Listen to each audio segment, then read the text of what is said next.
नमस्कार, मेरा गांव मेरी पहचान कार्यक्रम के तहत गांव-गांव का दौरा कर रहे हैं। इसी कड़ी में गांव भिंडावास में पहुंचे हैं। जो शख्सियत हमारे सामने बैठे हैं वो किसी परिचय के मोहताज नहीं है। गांव के सरपंच दारा सिंह जी हैं। हम उनसे जानने की कोशिश करेंगे। लगभग 2 साल का कार्यकाल पूरा हो चुका है। इस 2 साल में अभी तक गांव में क्या विकास कार्य हुए हैं, किस तरह की समस्याएं हैं, प्रधान जी से बातचीत करेंगे। प्रधान जी नमस्कार। नमस्कार जी। पहले तो सभी ग्रामवासियों को दीपावली की हार्दिक शुभकामनाएँ। प्रधान जी, और आपको भी हमारे चैनल की तरफ से, हमारे दर्शकों की तरफ से दिवाली की हार्दिक शुभकामनाएँ, आपके ग्रामवासियों को भी शुभकामनाएँ। बहुत-बहुत धन्यवाद। आपके दर्शकों को भी दीपावली की हार्दिक शुभकामनाएँ।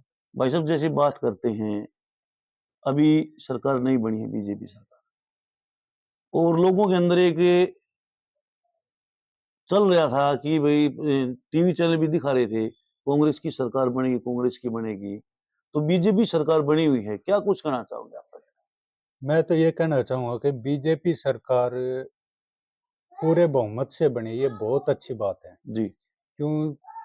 पहली बात तो ये है कि बच्चों को जो सरकारी नौकरियाँ मिल रही है, वो बिना पर्ची और बिना खर्चे के मिल रही है। इसलिए बहुत अच्छी सरकार है। ठीक, तो मैं बहुत खुश हूँ और बीजेपी सरकार को और पंचायत मंत्री रणवीर सिंह गुर्जर जी। रणबीर सिंह गंगवा को पंचायत मंत्री बनने के उपलक्ष्य में बहुत-बहुत बधाई। भाई साहब तो जैसे बात करें, अभी आपने बताया कि बिन पर्ची, बिन खर्ची नौकरियाँ दी जा रही हैं। तो आपके गाँव की बात करें, आपके गाँव की आबादी कितनी है और कितने बच्चों का, कितने युवाओं का चयन हुआ है? हमारे गांव की आबादी है लगभग 2500। जी, तो इसमें अभी-अभी एक लिस्ट लगी है जिसमें 3 बच्चों का सिलेक्शन हुआ है। और हर भर्ती में लगभग 5 या 4 बच्चे निकलते रहते हैं, जो जिनसे बात भी करी जाके भी कैसे लगा, कुछ लिया दिया या जी, कैसे जी, भी, जी। तो बिल्कुल साफ मना कर रहे हैं। बोला ना किसी की सिफ़ारिश, ना कोई पैसे का।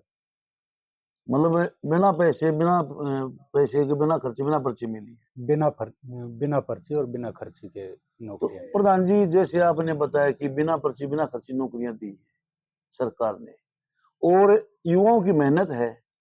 तो युवाओं की मेहनत की बात करें, भविष्य में युवाओं को ज़्यादा नौकरियाँ मिले, उसको लेकर आपके गाँव में क्या प्रयास रहने वाले देखो, पहली तो बात है, गाँव में एक बड़ा स्टेडियम है, हैं? जी, तो उसकी और मेरा भी, और मैं सरकार से चाहूँगा कि उसकी तरफ ध्यान दें। जी, जी, क्यों? गाँव से सुबह और शाम लगभग सैकड़ों बच्चे वहाँ वर्जिश करते हैं, प्रैक्टिस करते हैं, जी। खेल। आज भी खेल का प्रोग्राम हो रहा है। तो प्रयास यही है कि स्टेडियम में ज़्यादा से ज़्यादा ध्यान दिया जाए। तो मेरा तो यही प्रयास है। मैं सरकार से भी बार-बार जाके उनके जो भी ज़रूरत होगी, जी।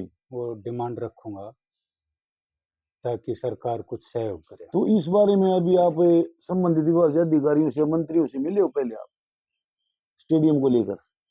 स्टेडियम को लेकर मैं पहले 2 साल से तो नहीं मिला। अब मतलब आपके प्रयास हैं प्रयास रहेंगे मेरे पूरे। कि स्टेडियम में पूरा सुधार हो। हाँ, पूरा सुधार हो।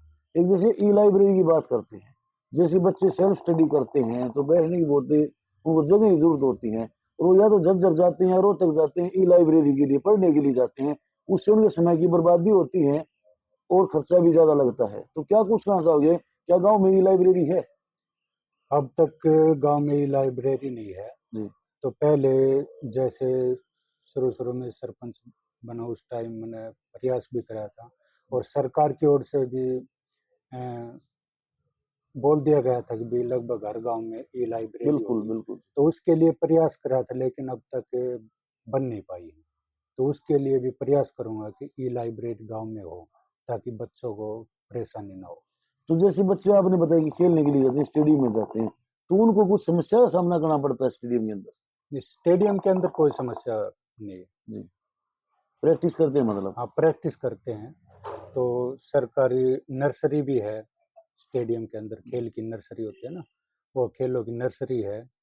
तो कोच भी अवेलेबल है, और गाँव से भी जो फौजी रिटायरमेंट है, जी।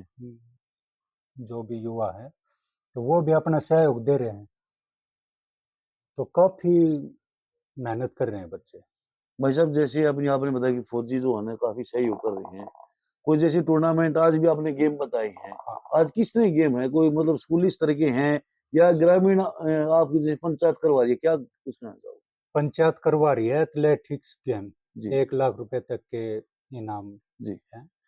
तो उसमें दूर दूर से आ रहे हैं, जरूरी नहीं है कि गांव से ही, बिल्कुल बिल्कुल दूर दूर से आ रहे हैं, भिवानी उधर रोहतक, दूर दूर से आ रहे हैं बच्चे। जी ठीक, हर साल प्रयास होता है कि दशहरे के आसपास हर साल करवाते हैं एथलेटिक्स गेम, मतलब साल में एक बार जरूर होती है। साल में 1 बार करवाते ये तो बहुत अच्छा प्रयास है प्रधान जी आपके। हैं ना। बहुत अच्छा है जी, और ज़्यादा कोशिश करेंगे और भी ज़्यादा। तो ये भाई साहब जैसे आपकी नई पंचायत बनी उसके बाद ही शुरू है, शुरू से ही मतलब चल रही है गेम? गेम तो 3 साल से चल रहे, मेरी पंचायत बनने से 1 साल पहले से स्टार्ट हो गए थे। जी ठीक, स्टेडियम को बने तो कम से कम ये ला लो कि 10 साल हो गए, 10-11 साल। जी। ठीक। तो इनाम का जो प्रावधान है वो पंचायत की तरफ से किया जाता है, ग्रामीणों के सहयोग से किया जाता है, किस तरह मतलब खिलाड़ियों जीतने वालों को इनाम दिया जाता है? गांव के सहयोग से दिया जाता मतलब गांव में इकट्ठे चंदा इकट्ठा करके है। हाँ तब वो हाँ, गेम करवाए जाते हैं जी। गांव के सहयोग से। गांव में एक बार बोल दिया भी ऐसे ऐसे खेल हैं, जी तो उसके लिए अपनी मर्जी से ही सहयोग करते हैं गांव। एक जैसी बात करें भाई साहब, अभी आपने बताया कि मतलब बच्चे बढ़ चढ़ के भाग लेते हैं, कोच भी वहां पर है, तो क्या स्टेडियम में जब पानी की व्यवस्था भी होनी चाहिए, लाइट की व्यवस्था भी होनी चाहिए, क्या उपलब्ध है? हाँ, लाइट की व्यवस्था भी है, जी पानी की व्यवस्था भी है, टॉयलेट की भी है, 2 जगह टॉयलेट बनी हुई है लड़कों के मतलब अलग। सुविधाएं हैं। हाँ, सुविधाएं है, लेकिन सरकार से डिमांड ये होगी कि और भी कुछ ज़्यादा हाँ, ताकि बच्चे और सुविधाएं, ज्यादा हाँ, निकलें, सुविधाएं मतलब ज्यादा से ज्यादा बच्चों को ज़्यादा सुविधाएं से मिले। ज़्यादा सुविधाएं मिले बच्चों को। अभी जैसे 2 साल का आपका कार्यकाल पूरा हो चुका है, 2 साल के कार्यकाल में आपने गांव में क्या विकास कार्य करवाए हैं और क्या भविष्य में करवाने वाले हो? स्टार्टिंग से देखो, गांव में हर चौक पे एक तो सोलर वाली लाइट लगवा दी गई जी है। जैसे एक तो आप देख लोगे यहाँ, हर चौक पे लगवा दी गई एक है बार देखा, लाइट दिखा दो भाई साहब धनराज जी। सोलर वाली लाइटें, हर चौक पे लगवा दी। जी और जहाँ पे भी कीचड़ जमा होती थी ना, जैसे नीचे गली होगी, जी तो जी 6 या 7 गलियां बनवा दी गई हैं। जी। ठीक, और भी साफ सफाई पे विशेष ध्यान रहा। तो जैसे हमने देखा है कि गांव में एक पीने के पानी की बहुत बड़ी समस्या होती है, क्या पीने के पानी की समस्या है या लोगों को पर्याप्त मात्रा में पानी मिलता है? गांव में लोगों को पानी की समस्या बिल्कुल भी नहीं, पीने के पानी की समस्या नहीं है। पीने के पानी की कोई समस्या नहीं जी। है। ठीक, तो उसके लिए क्या प्रयास किया आपने, जैसे जल घर से पानी आ रहा है या अलग से कोई बोरिंग वगैरह करवानी पड़ी? 2 बोरिंग है पहले से, जी तो मन ने तो कुछ खास इसका बारे में नहीं करे कुछ, जी तो जी। पहले से अवेलेबल रहे हैं। मतलब आपको दिक्कत नहीं आई पीने के हाँ, पानी की? पीने के पानी की कोई समस्या नहीं आई मेरे सामने, एक भाई पहले भी साहब नहीं थी, पहले भी नहीं थी। पहले भी नहीं। एक हमारे चैनल के माध्यम से जो गांव के युवा हैं उनको आप क्या संदेश देना चाहोगे? मैं गांव के युवाओं को यही संदेश देना चाहूँगा कि गांव में एक बड़ा काफ़ी स्टेडियम है, जी तो सुबह शाम वहाँ जाओ, जी अपनी प्रैक्टिस करो, खेलों में ज़ोर शोर से भाग लो, और अपना पढ़ाई के ऊपर विशेष ध्यान दो, और नशे को बिल्कुल त्याग दो अगर कोई कर भी रहा है ना। वैसे तो गांव में नशे की कोई ज़्यादा समस्या जी नहीं है, जी जी। लेकिन कुछ है भी तो हर गांव में होते हैं। बिल्कुल सर। तो उनको भी यही कहूँगा कि स्टेडियम में जाओ और पॉजिटिव सोचो, जी जी। नशे से दूर रहो।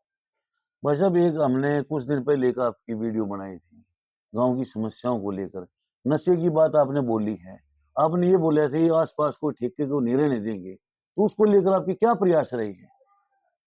स्टार्टिंग में ही मैंने तो जब भी सरपंच बना ना, जी तो पहला प्रस्ताव यही करवाया था कि मेरे गांव की सीम में शराब का ठेका नहीं होगा। जी तो पहले झटका में ये बंद करवा दिया था। फिर समस्या थी बिलोसपुरा वाला ठेका की, जो गांव के नजदीक ही था। जी जी तो बिलोसपुरा वाले सरपंच से बात की, तो उसको भी रास्ता बताया कि भी ऐसे ऐसे देखो ठेका है, स्कूल के बच्चे आ रहे हैं, जी। तो उनको भी समस्या, लेडीज घूमने जाती है तो उनको भी समस्या है। तो वो भी फिर साथ हो लिया, बिलोसपुरा, शाहजहाँपुर और भिंडावास, 3 गांवों में अब शराब का ठेका नहीं है। मतलब 3 गांव के अंदर शराब का ठेका नहीं है, नहीं, आसपास की कहीं सीम में भी नहीं है। आस पास नहीं है। तो प्रधान जी आपने बहुत बड़ी बात बोल दी, आपने बहुत बड़ा जो कदम है, न जो युवा है वो नशे की तरफ ज्यादा दिन प्रतिदिन अग्रसर होते जा रहे थे, और आपने उसको समस्या को ही जड़ से खत्म कर दिया। 3 गाँव के अंदर ठेका ना होना बहुत बड़ी बात है। ऐसे गाँव बहुत कम मिलेंगे। 1 गाँव में ठेका ना हो, ना 2 में ना हो, लेकिन 3-3 गाँव में ठेके नहीं है।